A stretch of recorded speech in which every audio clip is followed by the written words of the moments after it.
Hey, everybody. Welcome, welcome, welcome. We got a good show for you today. I got Mauricio from Dana Wharf Sport Fishing, and I got Kyle from the Florida Keys, the Everglades. We're going to have a great show today. These two guys were on the show last month, and it was a wonderful show. So I plan on having a great show again today. Gang, if you didn't pay attention last night, we'd had the history of sport fishing. We went off at 6 o'clock last night. We had IGFA Hall of Fame captain Pete Grossbeck and Michael Folks. And we went through Michael's new series, The History of Sport Fishing, Chapter 5. And oh my God, what a great thing that Michael's put together as far as a documentary about what we all are going to talk about today, sport fishing in the United States of America. And there are entities out there that want to stop us from fishing. They do not want us to fish. And we got to be diligent in our quest to keep fishing open. So I'm going to ask all of you to pay attention to what we're doing. Be at the PCS show at the Orange County Fairgrounds, the 5th, 6th, 7th, and 8th. And then at Del Mar on the 19th, 20th, 21st, and 22nd, both March. And Mauricio and a lot of the captains and a lot of the manufacturers, well, pretty much all of them are going to be there at the Pacific Coast Sport Fishing Show. So we'll talk about that a little bit later in the show. We got Mauricio right here, right now, right off the water. Yesterday you were out fishing, right? Yeah. Yesterday we had a half-day trip. We were half days are still primarily looking for the bass. With the ground fish closure on the new year, we can't keep any rockfish or sheephead. Rockfish isn't usually the target on the half days, but sheephead is something that we expect to see on our half days. So we're not targeting them, but we're catching a little bit of it. Primarily looking for those bass, and then sculpin and whitefish you can keep. So 3/4 days looking for sculpin and whitefish, and then if they can catch enough of it, then they might go in a little shallower trying to find some bass or some halibut. Half day, kind of depending on the conditions. More often than not, we're sticking to the shallow water bass and calico bass, sand bass with also the sheephead. Or we're not trying for the sheephead; they're out of season, but we're getting a little bit of it. And then the whitefish and sculpin we're trying for, and quite a bit of halibut sprinkled in. If not a keeper, we're getting at least some shorts. It seems like every day, we're out there. But more often than not, we're getting a keeper or two. Even on our normal half-day trips, we don't have to be drifting for them. Just seems like they've been filling in pretty good. Yeah, speaking of your halibut trips, let me just show this graphic here real quick. And maybe you can talk about this for a few minutes. What's going on with the halibut derby? And I mean, what you told me is it's totally attainable to beat this 11-pound fish that keeps holding on to the biggest fish, right? It's biggest fish Correct. in January, 11 pounds, and it's going into February. Correct. So the biggest fish for January was 11. Now there will be a new big fish for February, but as far as the overall leader, that 11-pounder is still holding. But we want to see what we can get in the month of February. The biggest halibut in February will have some, cool stuff getting kicked down to them for the February jackpot prize. But January's 11-pounder is going to be holding the overall lead so far. February, we caught an 8-pounder, I think, for the month of February. So that's what you're trying to beat in February, or 11 pounds for the overall, and then obviously we have more time for that to get passed up too, maybe. But so we got that going on till the end of March. So April should have a big fish winner, jackpot winner, and then March as well. But once again, there will be an overall winner, whichever was the biggest for all January, February, March, and then each month has its jackpot, but then the overall winner as well. And I don't want to quote it wrong, but typically we'll end up with a fish off at the very end too. The last trip tends to be a good one that we get a lot of the people coming to fight to keep their championship, so to say. They don't want to get beat on that last day, so a lot of people show up for that last day to try to hold on to their winnings. fish or catch a bigger one. Well, my sister wants to make sure today we're giving away a pass for 2 for 3/4 day or half day, depending on what trip you can make, a half day or a 3/4 day, a pass for 2. So you can take one of your friends. And then at the end, we're going to ask you a question. And then the first person to answer it will win the trip. So Mauricio, go over again what it takes to be a part of this. Can we go out on any boat and be in the halibut derby? Do we have to be on the halibut boat? What's going on? So every Friday we have a halibut boat that's drifting for halibut. You buy your ticket to get on the boat and you're entered in the derby. We're targeting halibut. And obviously we're catching some other stuff, but halibut's the main target. If you don't come fishing on Friday, you can come fishing any other day on a half day or a 3/4 day open party trip. And you can also buy a halibut derby entry for that open party trip on top of your ticket price. And that enters you into the derby. So if you happen to catch a halibut on that open party trip, that's not a halibut derby trip on Friday, that will be included into the halibut derby. And our 11-pounder that's leading right now was on a half day open party trip that he just entered into the derby as well, came out half day fishing, and he was able to he got a few nice fish, some nice keeper bass too that day, but that halibut was the biggest fish of the day. That was definitely the good one for, like I said, all of January. We'll see how long it holds. Hopefully we get some people fired up to go out there and keep trying for them. I think on those half days especially, it's very attainable. If you come out on the half day and you get your halibut derby, the 3/4 days have a great shot at it, but that's when they're moving in shallow. For majority of the time, 3/4 days out a little bit deeper, trying for the sculpin and whitefish, but the half day's been spending most of its time in a little shallower where we've been seeing that halibut.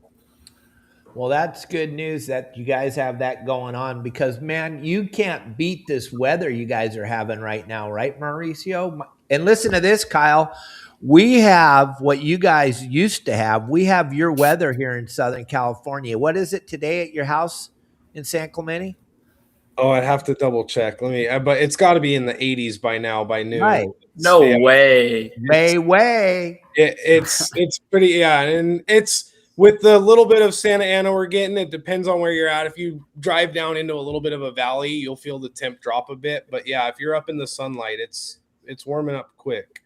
It's been right now here it is 64 degrees, and I know the water the past, I think it was 2 or 3 days. Yesterday the water was 52 to 54. Day before that it was like 51 to 52. And dude, we've got fish floating everywhere. Nice. Frozen. Frozen. They do not like this cold weather. Oh, dang. I thought, okay. So you do a little bit of the freshwater too? No, this is all saltwater. It's so cold out there right now that we've got a snooks that are dying off, mangrove snapper. Oh, dang. I've seen parrotfish, grouper, little grunts, bait fish. Everything is just they're not dead yet, but they're just sitting right there on the surface, barely surviving, making it through from the cold. Yeah. Dang. Luckily, we've got only one more front coming through that's supposed to be here, I think tomorrow night as it comes through, and it drops down another like 5 or so degrees for a day, and then it's going to start shooting right back up. All right. Yeah, sometimes if we're marking fish down deeper, we're trying to get a reaction out of it. All of a sudden it starts coming up for the chum. We say it's starting to float. It's coming up, I got a little mixed up there for a second. Yeah, that's not the kind of float we want. No, not the good kind of float. And listen to this, Mauricio. You could also, while you're doing all this, when you're going under the mangroves and stuff, you could get hit in the head by a iguana because they're falling out of the trees. You won't believe this, Mauricio. Guys are picking. 2 guys last night caught over 1,000 iguanas. Mm-hmm. They're just falling out of the trees all over Florida. Dang. They get so cold that they get, I think it's called, it's like comatosis or something. Yeah. And they just get so cold that their bodies, they're alive, they're breathing, but everything locks up. They fall out of the tree And even FWC, our Florida Wildlife Commission, they set up points all around Florida that you can bring in iguanas to be euthanized, basically. And I mean, for our ecosystem, that's what we need. Don't get me wrong, we've got a lot of invasive plants that we brought here because they're pretty, but these iguanas, they're eating our native plants. They're eating native, non-native. They're pooping everywhere. They're getting in everybody's yard, the trash, this, that, and the other. And it just became a huge problem where I know that there's people over in West Palm Beach, Florida, that they do chartered hunts where they get in a side-by-side and they go drive down the main road where the canal is, and they're just shooting them with little air guns. And then there's guys even here that do the same thing. They just do it off a boat. You're driving around, you go, oh, there's one right there, shoot it out of the tree, go get it up. Some people eat it. I've never tried it, but some people love that. Yeah, I when I visited some family in Florida, one of the shops we were at had some of the different gator jerky, iguana jerky, and stuff. I tried some of the iguana jerky. It wasn't bad. Had good flavor. You know, the jerky wasn't too dry. It wasn't too chewy. But jerky is a lot different than if you were to like grill it up. Yeah, to grill it up or cook it or something. But yeah, dude, they're everywhere, and it's nice for it to be cold and you don't see them for a while. And you're like, oh, this is nice. Maybe a couple ended up in the water, but I know summertime's going to come back along, and they're all going to be littered all over the roads again, on the side of the road, on people's docks, pooping on the boat. It's such a pain, but that's just what. But every state's got to deal with something that's an invasive, and that's our big one. They also dig up underneath everyone's what do you call it? Houses. Yeah, I forgot about that. They will dig holes and go hang out in these holes. And then if there's not one in it, we get the big they're not coconut crabs, but I call them land crabs, and they get about that big, and they'll crawl inside these holes and just hang out. They'll come out, eat some whatever in the bushes, and then they go right back into the hole. And then the iguanas will grab them, take them out, and go right back into their hole. And it's the funniest thing to watch. But yeah, I go out front here, and there's holes all over inside the grass. Luckily, we got a dog, and we'll let him out, and he'll chase them off. Yeah. So, Kyle, we have my really good buddy here, Brent. He catches tons of lobsters on the West Coast. He's a diver. He also taxidermies the lobsters. He wants to know, what does this do to your guys' lobsters down there? This cold water. I have no idea. I mean, to me, I'm not getting in the water. It's 54 degrees. To me, I won't get in the water anything under 80 unless I got a wetsuit on. I would be freezing my butt off. But, I mean, I've got to think that they're just moving slower. That's all I think. Because you got to, when they're breeding, I'm pretty sure they go way offshore and they're in deep, deep water. And then they'll come up during our lobster season, and then they'll get real shallow. I think they mate and everything, and then they go back deep and lay their babies or whatever. Could be vice versa. Not an expert in it, but I haven't heard or seen anything about like the lobster dying or anything like that. I mean, I know maybe it brings some bigger lobster in. Who knows? Well, I wanted to talk to you today because Mauricio's out here on the West Coast, and we're having Florida-ish weather on the West Coast. And then the thing I thought was really unique, because I had you on the show back in September, Kyle, and you were talking about 100-degree water. I'm serious, Mauricio. He was out fishing. There was nothing to catch. The water was 100. Now he's talking about 50-degree water. That's crazy. That's a 50-degree temperature change in the ocean. Yeah. Well, the craziest part about it is we have with the Everglades. I mean, the Everglades in the Florida Bay, that's thousands of acres of water that's no joke, no more than, let's say, 10 foot deep. And then more than that is 5 feet and shallower. So all this water comes pushing in, and it sits there, and it bakes and it bakes and it bakes and it bakes, and it warms up during the summertime, and then it all flushes out. And now you've got over 100-degree water temperatures. Like I told you, there's been days where we get on the boat to go do a sandbar trip, and you get on the boat and everybody's excited, ready to go get in the water. The air is hot. The breeze is hot. Everything's hot. You're ready to cool off. You get in the water and immediately you just, nope, just take me home, dude. Take me somewhere else. Like it's too hot in the water. So we literally have to drive to the edge of our reef, which is 3 miles, and then get in there because now it goes from, let's say it's 100 degrees over at the sandbar. On the edge of the reef, you'll probably be at 87. And it's enough to be, oh, this is relaxing. But yeah, dude, during the summer times, it gets hot. It's absolutely nuts. Yeah, that's crazy. I mean, I couldn't imagine, as far as like you're saying, doing a little sandbar trip and partying, that's not going to be very relaxing to go have a good time and, hang out in the water.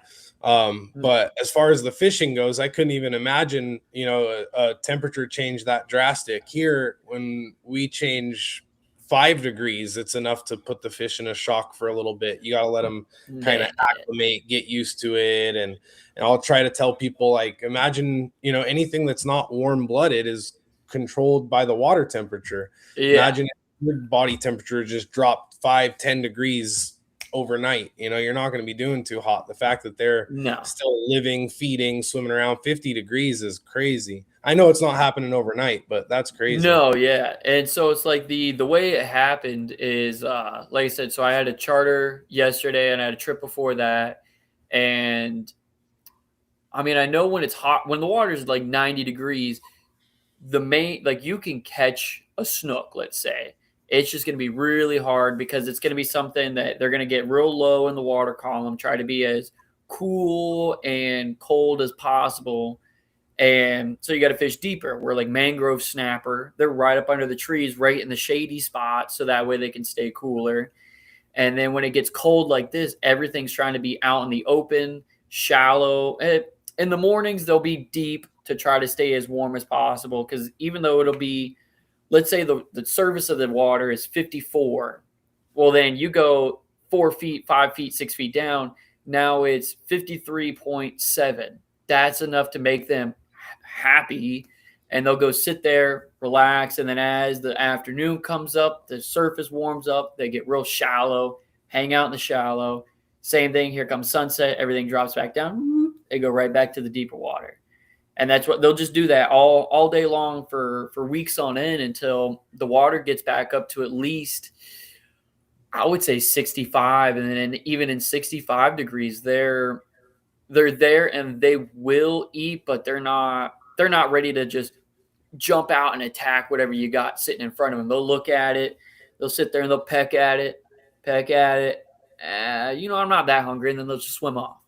And then other times they'll come over and just pick it right up. It's absolutely crazy.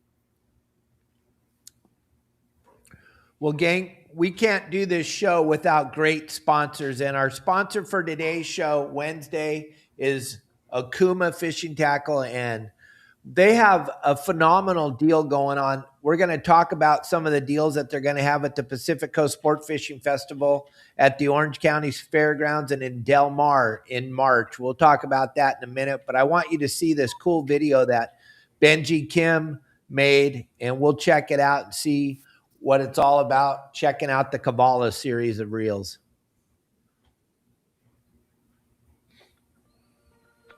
My name is Benji, and today we're at Okuma Fishing Tackle. I'm with my good friend Anthony, and we are super excited to introduce the brand new special edition Kabbalah Lever Drag Reel. Anthony, for those who may not be familiar with the Kabbalah lineup of reels, can you give us a little bit of an introduction about the Kabbalah reels? Absolutely. So the Kabbalah lineup is a machined aluminum reel. It's a high drag output reel, so 24 to 37 pounds of drag based on the size that you go with. It also comes in a left-handed or a right-handed options for those of you that like to fish either side. And it's a 2-speed reel, so they're definitely designed to do some offshore fishing and target a variety of species from yellowtail to tuna. You can do your rock fishing, white sea bass with it. It's just a very, very versatile reel. They're not going to come in very big reels, so the standard 12 will be the largest one. This particular one is the 12 narrow, so you can kind of see the size in my hand here.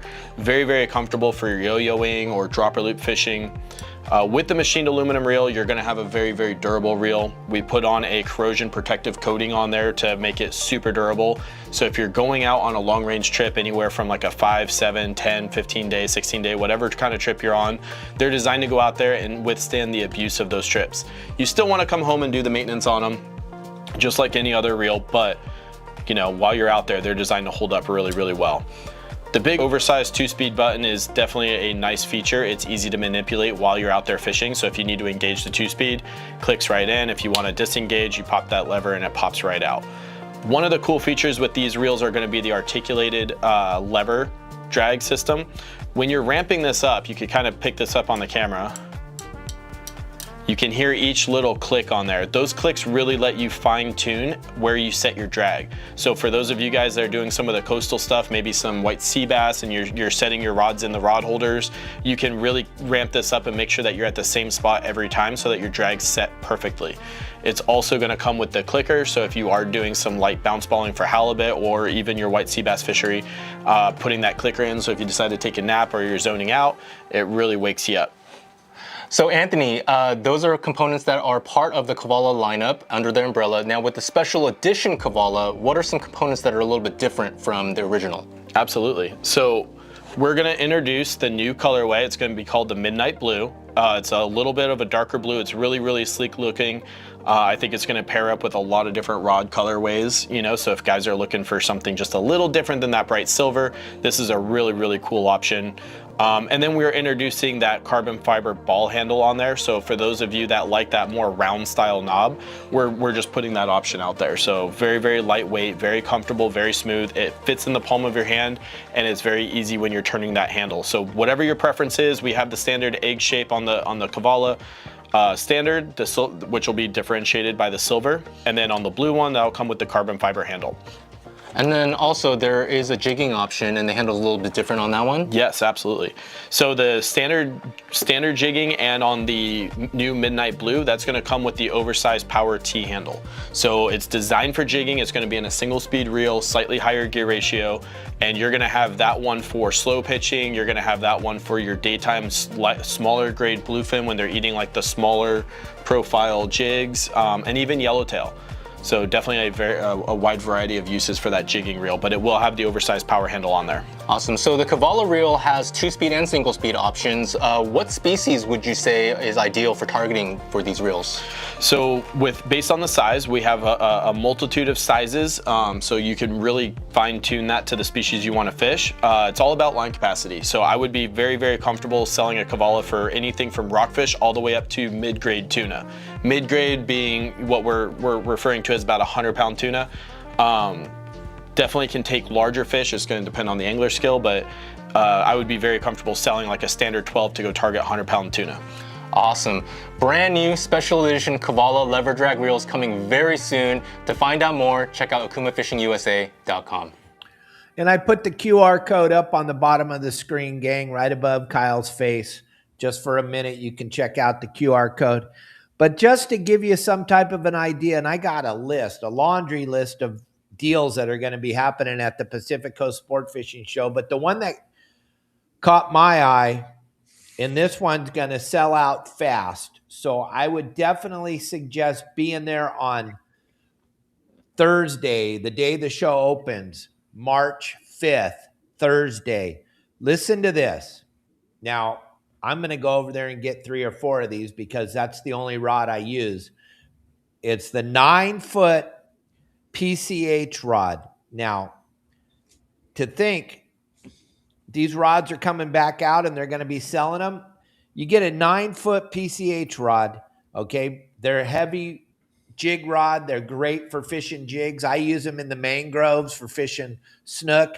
These rods are incredible. You see me in all the videos. I'm down on the beach fishing. I'm using the 9-foot PCH rod. I'm using it on the boats. I'm using it in Alaska. I'm using it everywhere. The PCH rod, now if you buy one at the Turner's booth, which I can just promise you, if you're not there Thursday, these things will be gone on Thursday. They will be sold out. So think about this, 9-foot rod, and you bring the proof of purchase over to the Okuma booth, you're going to get 5 Carnata jigs. Now the Carnata jig is what they were using to catch those big bluefin in the deep water for the last few years. These things are perfect, weighted. Their hooks are already hooked on there. You don't have to put any different hooks on them. So the Carnata jigs, you're going to get 5 of them for simply buying the 9-foot PCH rod.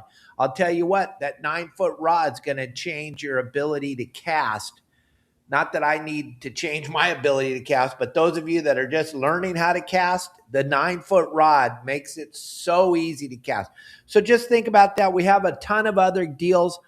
The PCS show at the Orange County Fairgrounds and at the Del Mar Fairgrounds are going to be awesome. And I'll be reading off all the different deals they're going to have. But that one caught my eye because that's my rod. So make sure you're there on Thursday. I'm telling you what, they're going to be sold out. So guys, what I think is really cool right now is that we're comparing Southern California to Florida. And for the first time ever, Mauricio, we got warmer water and warmer weather than Kyle has right now. And if you look at Kyle's Facebook page, or not Instagram page, on the 28th, you caught a whole bunch of what we call them Sierra mackerel. I'm not sure what you call them, but you caught a bunch of Sierras and you caught some little mangrove snapper. They look like to me. Is that kind of what they were? You're not catching so we those? have so those ones are the Spanish mackerel. So we've got the wahoo, then you have the kingfish, Spanish mackerel, Cirro mackerel, and then the barracuda. Our Cirros, we'll catch those on like the Atlantic side, but these guys, the Spanish mackerel, I'm catching them on the Gulf side. And I mean, I don't know how you guys catch them up there, but the way we do it down here is I'll run out to the Florida Bay. I'll be in about 12 to 15 foot of water, and I've just got a bag of chum going out the back of the boat, and I'm chumming heavy, trying to just get everything stirred up. We get some leatherback jacks, we get some remoras, we get a couple little maybe pinfish, and we'll throw out maybe about a 12-inch piece of wire with either a small like 1/0 hook with either a live pilchard or a greenback or just a little bait fish or even a live shrimp. Throw that out there, let it drift for a minute, let it drift, and then they're on. They're taking it off. Now, if they don't want the live bait, we throw on the bucktail jigs. Same thing. You're just throwing it way out there, just jig as fast as you can and bring it in, and they absolutely smoke it. They love it. And that's actually what I get to do tomorrow. I've got a 6-hour tomorrow, and the weather should be good enough that we're going to head all the way out there and spend some time and try to catch some more of them. Perfect. Yeah, but do you really think that you're going to catch them in this freezing I cold think water? so. I think with what we've got going on, they follow that cold water down. That's what they want. They want the cooler water. So I think they're going to be coming down after this front. And I don't know, hopefully there's some bigger ones. Maybe we'll get a few kingfish that are out in the Gulf. But I think there should be plenty running around tomorrow. Yeah, there it is. Yeah, I want my good buddy Cubby to check those out. Cubby and I love fishing Sierras down here. That's what our Sierras look like down here in Cabo San Lucas. They look exactly like those fish. They may not be the same fish, but boy, oh boy, they sure do look exactly the same. Cubby, yeah, I think the only difference is our like Cirro mackerels. They've got the spots, but then they also have these elongated yellow lines on like their midsection. Oh, okay. It's the same thing. It tastes exactly the same. They make good ceviche. Oh, so good ceviche. Ceviche. Me and my girlfriend, we did tacos the other night with them, and it's perfect because once you fillet it, you just cut right through all the bones, cut right down the center line, pull that bloodline out, and pull all the little center pin bones out, and now you've got let's say a 12-inch fillet, and you just cut that up into quarters, and now you've got perfect size for tacos. We do homemade mango salsa. We throw some spicy mayo on there, and it's absolutely perfect. Beautiful, beautiful. And then Mauricio, we have, and I don't know what you guys did with these things. I don't know where they went, but that bonita bite you guys had in the beginning of the year, holy mackerel. It's hard for me to believe that those things just disappeared like this. I think they're still out there. I think you just got to look a little. I know your people at Dana Wharf love to catch short calico bass, but my God, it would be so cool to get it back on those bonita again, wouldn't it? Yeah. Talking with the other landings, that are still getting them, where the zone they're fishing is a little out of our range, but that doesn't mean that they're not up in our area. And we've been trolling around, especially the 3/4 days. We're traveling a longer distance to get to that sculpin and whitefish. So we'll drag the trollers there. We drag the trollers on the way back. But it does sound like it's one of those things that you kind of just have to commit to going offshore. They're pretty far past the drop off. You know, they're not anywhere near the rockfish grounds. Even down where they're getting them, they're having to get off the beach a ways. And then, you know, it's like you said, if we did make that run out there, we're probably not going to have enough time to try to shoot in and catch bass. And that's what most of the people that are buying a ticket are coming out to try to get on some of the bass action, or, you know, take some fish home for taco meat. The sculpin and the whitefish are great for that. And the bonita's definitely fun, definitely more sporty, makes great ceviche, great tacos, but it's more of those, I think we talked about it, it's kind of like that introduction to offshore fishing. If you're more of a beginner at fishing, that bonita can be really fast paced, and then, you know, you end up having some people that maybe aren't quite getting the hang of how to catch one, especially in that short time we have if we're making that long of a drive to find them, if we find them. But no, I mean, don't get me wrong, we would love to be catching them, you know, if it was a little closer to home, or if it was a little more, you know, consistent. But to drive out there and not have any consistency with it would be a little too much of a gamble. There's a happy young man fishing on your boat with you. Yeah. Bonita. No one's on the Clemente. That's a beautiful bonita. It's a game changer. You see how far off the beach they are, though, gang. That's the thing, is it's a big, big ocean, and this time of year you don't have a lot of coverage. So they could be in one place today and they can be in another place tomorrow. So it's kind of tough, but it still is there's a chance every day, right, Mauricio, that you might run into them on your way down to catch whitefish and sculpin. Yeah, I mean, the water, I can't believe it. 61, 62 degrees. The current's been switching up a little bit this week, so it's not as clean tight to the beach. But once you get out into 100, 200 feet, the visibility is insane. And even in tight to the beach, we had 5 days in a row where we could see the bottom in 40, 50 feet. It was some of the cleanest water. Current switched around. It's clouding up a bit, you know, but it's still clean. It's not dirty by any means, but it's the water, you know, I can't believe we're not seeing them with the water that we've been having lately. It's so clean, so warm. The bait's around, you know, all the mammals and the birds are around eating the bait. We just need some of that fish to move in a little closer. Right. But the fact that you guys are catching that sculpin and that whitefish, that stuff's phenomenal to eat. And it's just an absolute godsend that they left that whitefish open instead of closing it, so that you guys can catch fish, and leave the sculpin open, my goodness, so that you can catch fish for everybody, which is really cool, because that's kind of what they want. They want to be able to take something home, right? Right. Yeah. No, I mean, it's especially when we're fishing deep like that, you know, it's a lot of effort. You're putting some work in. You want to be able to have something to show for it. Put some fish in the bag and, you know, have something to take home and make some dinner. But it's hard to beat that sculpin and whitefish. You know, the sculpin is everyone has their own opinion, but sculpin's my favorite, especially the fish we can catch year round, you know, the stuff that's not pelagic, so to say. And then whitefish is right up there too. It's really, really good flaky white meat. I think it's very similar to the tile fish in Florida.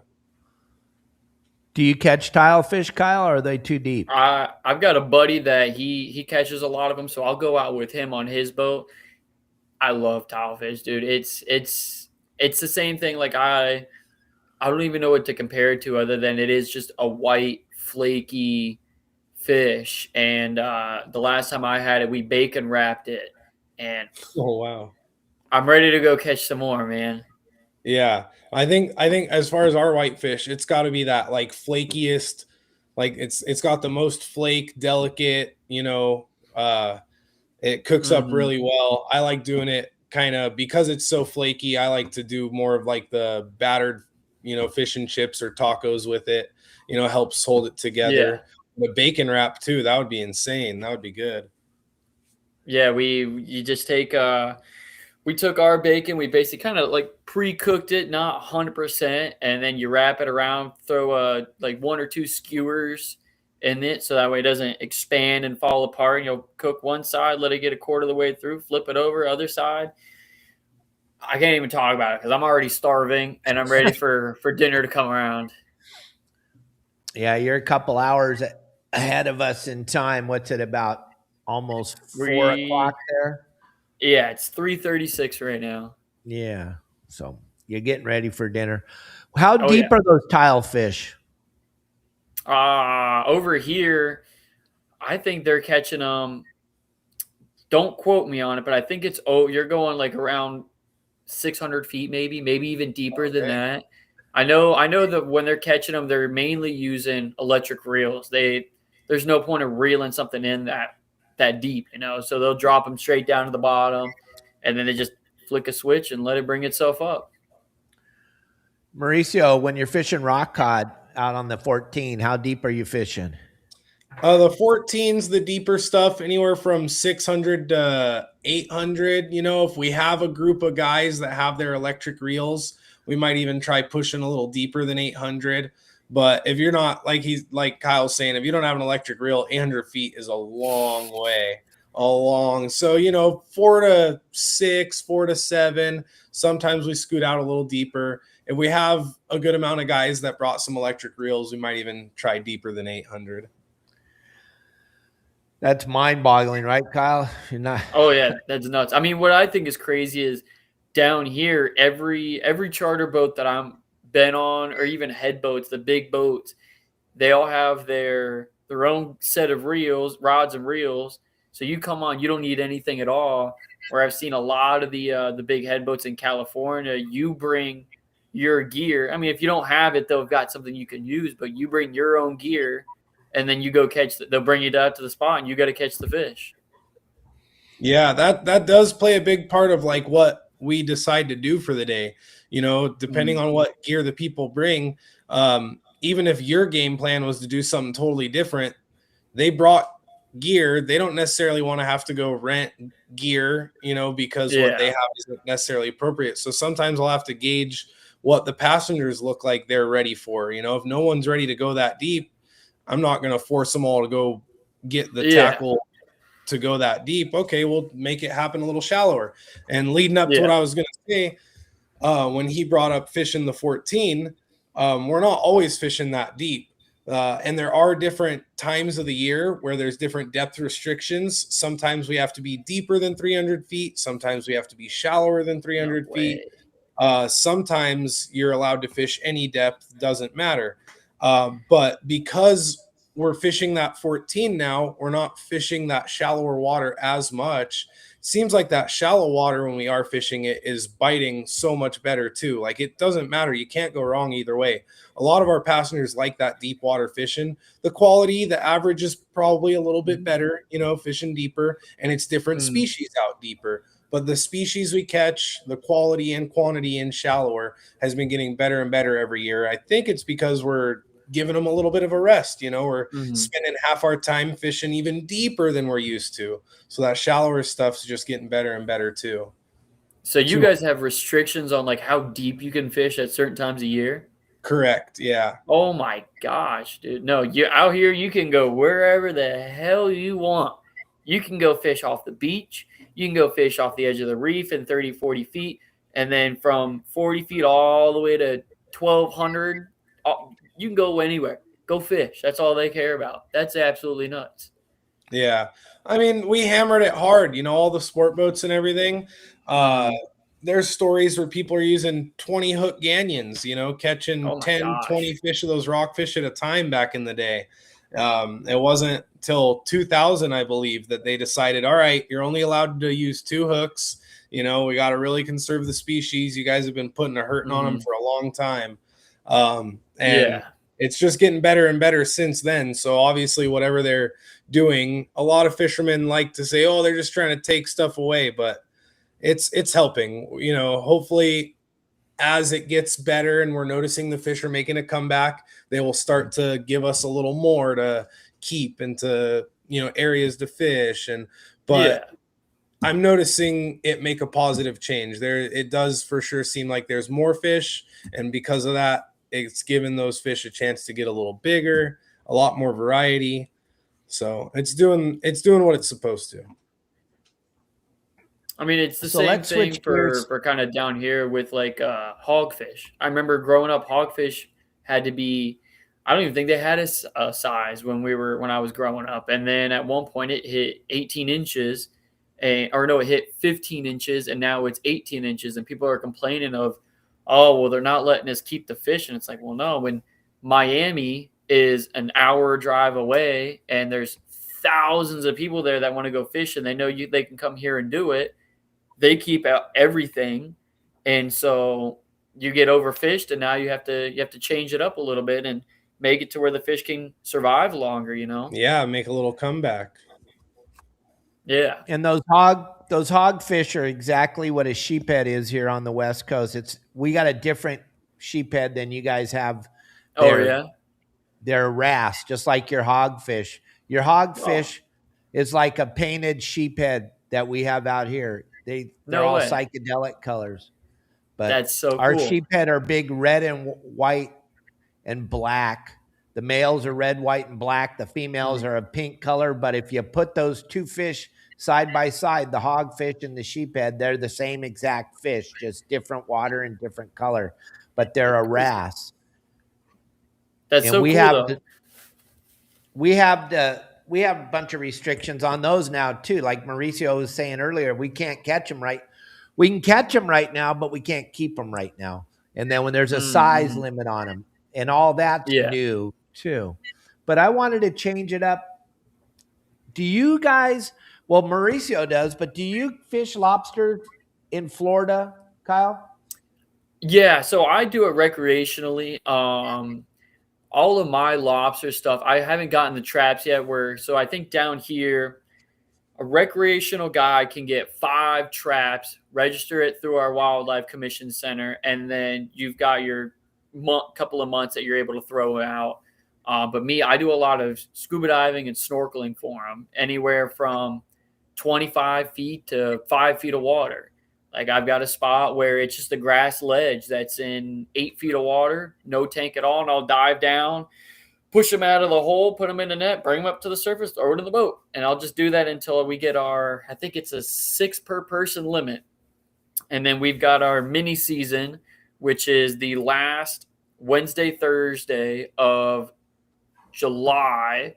And that's before, it basically gives everybody that wants to go catch one 2 days before the big commercial guys come out and set traps everywhere. And so we get our 2 days, everybody limits out, catches a bunch of lobster. The very next day, the commercial guys put all their traps out.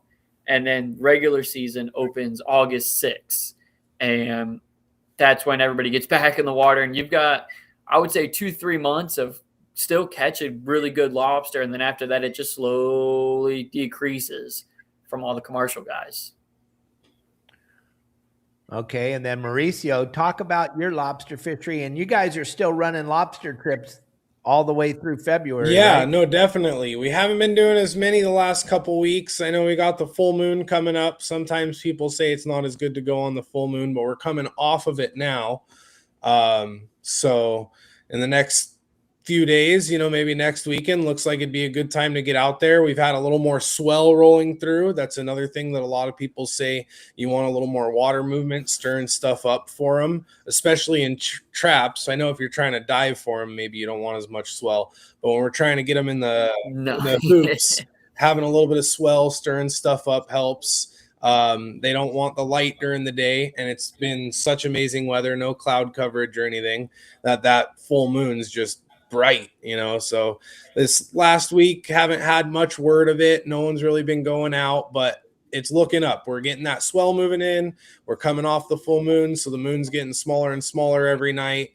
We haven't had a lot of current either, which there's pros and cons to it, but I think coming up here soon, conditions are looking right for it. Hopefully we get a few more trips going on the books. But it's been, as far as all the private boaters that I've talked to and my buddies that do the diving and the hooping, it's been a very good year. You know, we haven't had a lobster trip, and it's been a couple weeks at the wharf, but hopefully, like I said, conditions are looking better and we'll get some more on the books. We'll get them out there. That's another crazy thing that I noticed with you guys is you drop a net down to the bottom. I'm guessing you guys put like bait or something inside that hoop? Yeah, so there's everyone kind of has their own method, right? Just like with rigging up your some guys will go to Home Depot and build their own bait cages that they think are better, you know, but you could go buy a bait cage, and they have a few different types you could buy, or if you want to try to build your own version of it. But you fill it up. Everyone's got a different bait that they think works better. Cut mackerel, cut anchovy, cut sardine. You know, the commercial guys say that it really doesn't matter what you use, whatever for them, because it's, you know, trying to make a living. They're just trying to get the cheapest bait possible, so to say. They're not trying, you know, so it's just having something that's fresh. Fresh does seem better. You know, you don't want it to be too stinky and gross. But something that's going to leave a good slick, you know, with the current after you drop it in the water. Not to give away all the secrets, but you know, you don't want to pack those bait cages too tight. A lot of people want to jam as much bait in those cages as possible. You want that current to be moving, you know, that bait around and getting some of that slick going. But dropping down, and everyone's got their own little tactics, you know, different, like you're saying, different depths, depending on how safe you can get it. Some guys try to fish as shallow as they can with their hoops. Some people can, you know, you'll see them just throw it off the jetty. They're not even on a boat, just throw a hoop off the jetty and then pull it up off the shore, you know. But then depending how deep you want to pull it up from, you know, and then how heavy your cage is. If you're expecting a lot of current, some guys start zip tying more lead to it. That way their traps don't move with the current, you know, they just stay in one spot on the bottom. But that means you're having to pull more lead up off the bottom, more weight. So depending how deep you want to go, I think commercial guys can go a lot deeper, but as far as a private boat, 80-90 feet's probably as deep as they're going to go, and you're pretty productive there. But most people try to stay inside of 60, so they're not pulling so deep. You know, 30-40 is probably a good number. And you let them soak for a different amount of time. Once again, some people think a longer soak is better. Some people think if they're going to crawl, they're going to crawl. You don't need to let them sit for that long. But at least a half hour. You know, some people go as long as an hour and a half letting them soak, and then pull them up and check them. If it seems productive, keep it there. If not, move it. Try a different little area. And we get a lot of guys that dive for them too, with and without the tanks, whether it's free diving or scuba diving. But you guys get to use the poke poles and nets and stuff. Our divers, all we get are our hands. We're not allowed to take anything else. Oh my gosh, dude. I mean, I guess we're kind of spoiled. Yeah, I've always grown up calling it a tickle stick. Yeah. You have your tickle stick and you got your net. And then now we even have snares, which make it, I don't know, I think the snares are even easier because now all you're doing is you have it all in one. You get back behind that lobster. I open mine up and I just let him walk back just enough, and you just crank it as tight as you can. He takes off, and you just bring him up to the surface, and you got a lobster. Yeah. I've seen some videos. I could not imagine trying to catch one by hand and just swimming up on it like that. Yeah. And trying not to spook it and just grab it as fast as you can. Yeah, sometimes they spook before you commit, but that's the trick is once you think it's time, once you're ready to reach, you cannot hesitate. You've got to go because they are going to try to split on you, and you just got to either hit them to the ground or get a good hold of them, you know. That's nuts. It's fun though. It's pretty cool. And then sometimes you get down into a little hole where you think you're going to find some, and there's a handful. You don't know which one to reach for. If you reach for the wrong one, the bigger one goes scattering that way. You're like, oh no. Or you look at this one over here, and then this one freaks out, which makes these ones freak, and now everything's gone. You're like, you know what, dude? I'm not doing this anymore. Yeah. I couldn't stand it. We've got holes like that where you'll get 8, 10, 12. There's some like bathtubs that are sitting in the water where there's 40, 50 of them. and you open it up and there's so many that they start scattering and just walking away. And you're like, I don't know which one I want. I don't know which one I want. Yeah. And then you find the one big one and you chase after it. Right. That's nuts. Well, it's California compared to Florida. Yeah. You guys have different management there. It kind of your management, our management. It works a little Our bit. management's done all on Our biggest emotion, thing. where yours is done with science. Oh, The difference between you guys, Mauricio will go to a federal penitentiary if he gets caught throwing a net. I remember you telling me that. He was like, that'll get you in jail. And then I'll see the videos of these guys in a school of, let's say, thousands of the squid. And I'm like, dude, if I had a 14-foot cast net, I'm done. One throw and I could go home. Where meanwhile, I'm watching this guy scoop around. And he goes, all right, there's a dozen, puts it in. I'm like, no, dude, throw one big net, go catch all of them, and then go home. But then all your squid would be dead because then everybody's going to do it. It's the difference between – I've had lots of guys come out here from Florida, and they're just like blown away. I'll just keep your hands in your pockets. That's the best way because everything you guys – best way not to make somebody else everything you do in Florida would be against the law here, just like the tickle stick or the snare. Oh, my God, that would make it so much easier. But we are – as far as – fishing from a boat, you can only use that hoop net. That kind of hoop net that Promar makes is kind of the only hoop net you can use. It's kind of the measurements, everything, it all matters. Like Mauricio, he goes out, and what you're allowed to do is you can only have 10. So if you have 100 people on the boat, you can have 10. If you have 2 people on the boat, you can have 10. But if you have 1 person on the boat, you can only have 5. Figure that out. Okay. Yeah. And then you're allowed to have 7 lobsters. You can have 7. That's what your number is, 7. But if Mauricio is a commercial fisherman, and I have nothing against commercial fishermen, but if Mauricio is a commercial fisherman, he can have, listen to this. He can go lobster fishing tomorrow. If he catches 10 gazillion tons of lobsters tomorrow, he can have 10 gazillion tons on the boat. It's not against the law. Oh my gosh, dude.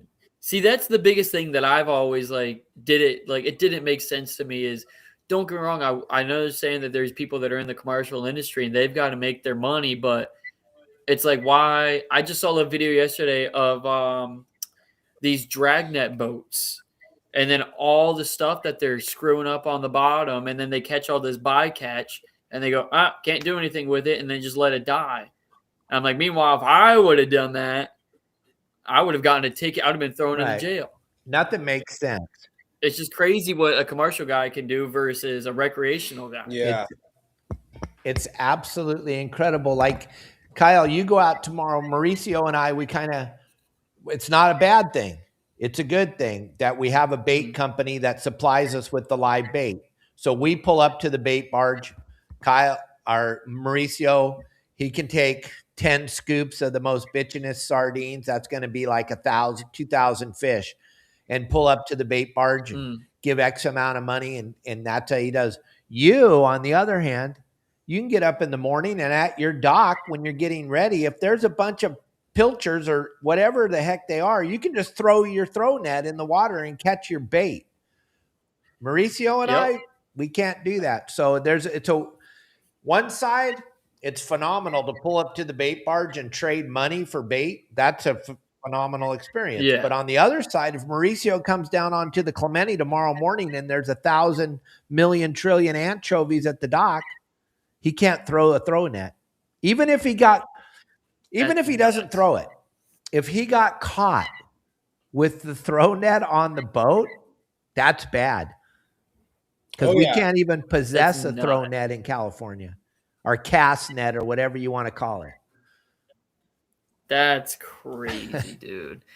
I mean, the way I've always thought about it is, so shrimp down here are, I think you're looking at maybe like $4 to $6 a dozen for shrimp. And then when you get into pilchards, like if you buy If you buy these little bait fish off of a tackle store, you're looking at $40, $30 for a dozen. And then then you get into the offshore baits. We have goggle eyes. You take a goggle eye, a dozen goggle eyes are $90.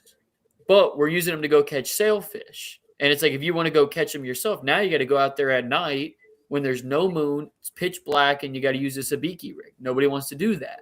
So it's easier just to go pay the money and go buy them.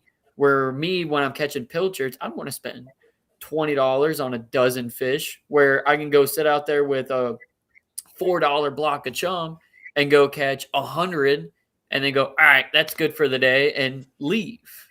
Because then otherwise I'd be cutting into my prices, and now my $700 trip that I was supposed to be making money on, now I'm only making, after fuel and insurance and this and that, I'm only making, let's say, $300 just from all the bait that you have to buy, because we're chumming live bait. You're taking these pilchards and you're throwing them along the mangrove trees trying to get stuff riled up. Oh, yeah. Where I know you guys, you don't waste nothing. It's like, nope, that little piece of bait, that's going in the water. We're catching something on it. Something that I got to, the one time I got to do that mangrove fishing, I thought it was amazing. It was so cool the way they're chumming those pilchards. Is that what you call them? Yeah, so I mean, anywhere in Florida, I think there's a couple different ones, but like down here we have pilchards, and then you have greenbacks, there's razorbacks, there's sandies. It's all the same fish pretty much. They like the sandies, they've got a little bit bigger scales, but it's all the same sort of bait fish. Pilchards today I was there, but he's chucking them up against the shoreline and watching the fish just go nuts for him, and then you're trying to pitch your bait out there. It reminded me a lot of trying to throw the anchor down, at the back of a kelp forest, throwing some chum out for the bass. The bass start exploding, and now you're casting your bait out. But the mangroves, you're in like 5 feet of water, and those things are running up and down, back and forth. That was pretty cool. That's something to see for sure. Oh yeah, there's even been days where the live we'll pick up on my boat, it's not the best, and when we've got seagrass that's everywhere, it'll suck it up and clog up the pump. Well, one day it clogged up the pump burnt out, and now I've got shrimp and pilchards all in the same live well, and the pilchards will die in 5 minutes. And don't get wrong, I understand it's a fish and it's going to die anyways, but I don't want necessarily senseless death. And so I take them and I scoop all the fish out and I'm throwing them over. Nothing was eating the pilchards all day. Everything was only eating shrimp. Now I take these pilchards, I throw them out without a hook in them, and then you're watching boom, boom, boom, boom, boom, boom. It's the mangrove snapper chasing after these fish on the surface and attacking them all around us. Meanwhile, I'm throwing it right in front of your face and you're staring at it. It's absolutely nuts. Well, Kyle, we're running out of time here. We got a couple minutes. Go ahead and tell everybody how they can get a hold of you to go fishing down in the Everglades. And then Mauricio, you're going to finish it off with how to get a hold of you. Yes. Yeah. So if you go on Instagram, my business name is Catch and Sea, as in the ocean, SEA Charters. And then you can also follow me on Instagram at Captain_Kyle_Gabor, GABOR. That's where I post every single trip I'm on. That's where everything goes. And my website is also catchandseacharters.com. On my prices, you'll see them there. You'll see photos, videos. Facebook, same thing, Catch and Sea Charters. You'll find me. And right now it's a little slow, but the water's going to start warming up, and with springtime coming around, everything will be getting real hot and heavy, and the tarpon will start showing up. So fishing's going to be good here very shortly. All right, cool, Kyle. And then Mauricio, go ahead and bring it on home. Well, we got, if you guys wanted to come out of Dana Wharf, you can look online, danawharf.com, Dana Wharf Sport Fishing Whale Watching. If you wanted to call in, 949-496-5794. Our 3/4 days are primarily sticking with that sculpin and whitefish. It's been really good. We're most days able to get in and do some bass fishing to end the day because we're filling up the bags with the sculpin and whitefish. And then the half days, staying in a little shallower, those sand bass, calico bass, maybe some sculpin and whitefish in shallow, and halibut. I saw a question in the comments about the halibut fishing. It has been getting good. We had a half day with 2 keepers, 4 shorts, and then yesterday our half day had 3 shorts, no keeper, but they've been around. Like I said, every day we're seeing one. It might not be a keeper, but we're at least seeing one, if not more. So that's been something to look forward to and try to target when you come out on the trips if you wanted something other than bass, for sure. Yeah, there you go, guys. And then we were going to give away a free trip for 2 out of Dana Wharf, and either a 3/4 day or a half day, depending on what you can make for yourself. And the question is, Mauricio covered this in the very beginning. We're not going to tell you what it is, but what is the leading halibut? How big is the leading halibut in the Derby right now? How big is it? The first person to answer wins the free fishing trip. If you can't make the trip out of Dana Wharf Sport Fishing, then don't even bother answering the question. But what is the largest halibut in the Derby right now? Go. I'm Quick. watching the chat. Come on, gang. Let's go. Unless nobody can go fishing. Boom. Yeah. John Melton. All right. There you go, John. You won 43 pounds, Kelly. That was very nice of you. There you go, John. John Milton, you won. Trip for 2.